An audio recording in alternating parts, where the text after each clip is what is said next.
Bienvenue à la Fondation pour la prospective et l'innovation. Je le fais en mon nom, mais au nom de toute l'équipe, dont le vice-président Olivier Cazard, qui est ici présent et qui a beaucoup travaillé sur le projet qui nous réunit aujourd'hui, les bourses qui portent le nom de l'ambassadeur Wu Jianming.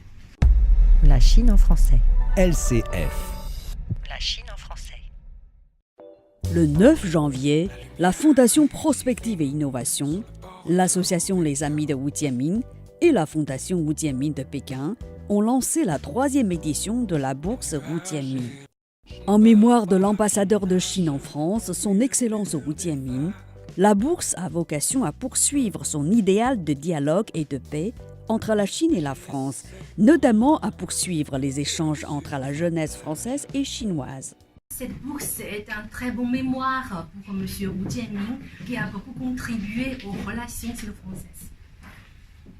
现在呢，国之骄傲在于民相亲，民相亲在于青年一代的交流与合作，不相互的理解。 Et en fait, aujourd'hui, les échanges d'État basés sur l'amitié entre les deux peuples. Alors, l'amitié entre les deux peuples est basée sur les échanges et la communication entre les deux jeunes générations chinoises et françaises.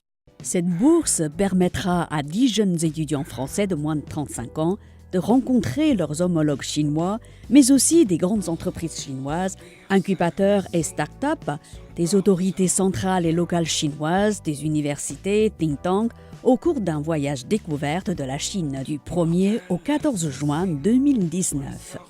Nous avons tous remarqué que quelqu'un qui est allé en Chine et quelqu'un qui n'y est pas allé ont deux positions très différentes.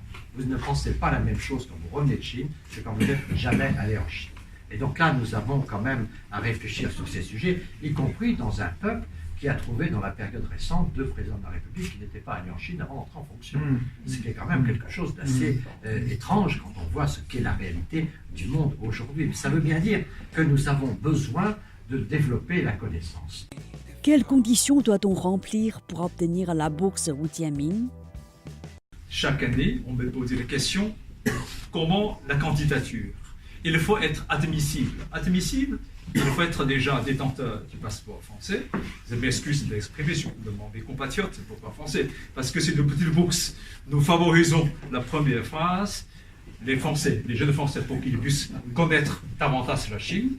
Peut-être dans la deuxième partie, les Chinois qui viennent. Hein. Donc, ça qui concerne toujours les Français, détenteurs du passeport français, au-dessus de 35 ans. Il ne faut pas dépasser 35 ans, surtout des jeunes. Ayant un diplôme de master, au-dessous, 35. Sinon, c'est mon âge. Non, c'est pas, après, 36. 36, non, ça passe pas.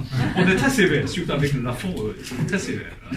Donc, ayant un diplôme de master, vous êtes en train de le poursuivre. Donc, vous pouvez être un étudiant, vous pouvez être un chercheur dans le domaine de innovation. Et vous pouvez aussi être un entrepreneur ayant un plan entrepreneurial précis sur la Chine. Ça, c'est les critères. Et nous devons aussi demander, pour postuler notre bourse, avoir un essai de 3000 euros concernant votre vision sur l'innovation et l'entrepreneuriat. C'est un devoir. Et nous lançons maintenant d'une manière simple mais solennelle cette bourse, dont dorénavant, vous pouvez candidater. Les personnes intéressées par la bourse Wu Jianming doivent soumettre leur candidature entre le 17 janvier et le 15 mars inclus, à l'adresse suivante: lesamidewutianming@prospective-innovation.org. Le jury arrêtera la liste des 10 candidats retenus qui figurera sur le site de la Fondation Prospective et Innovation à partir du 18 avril 2019.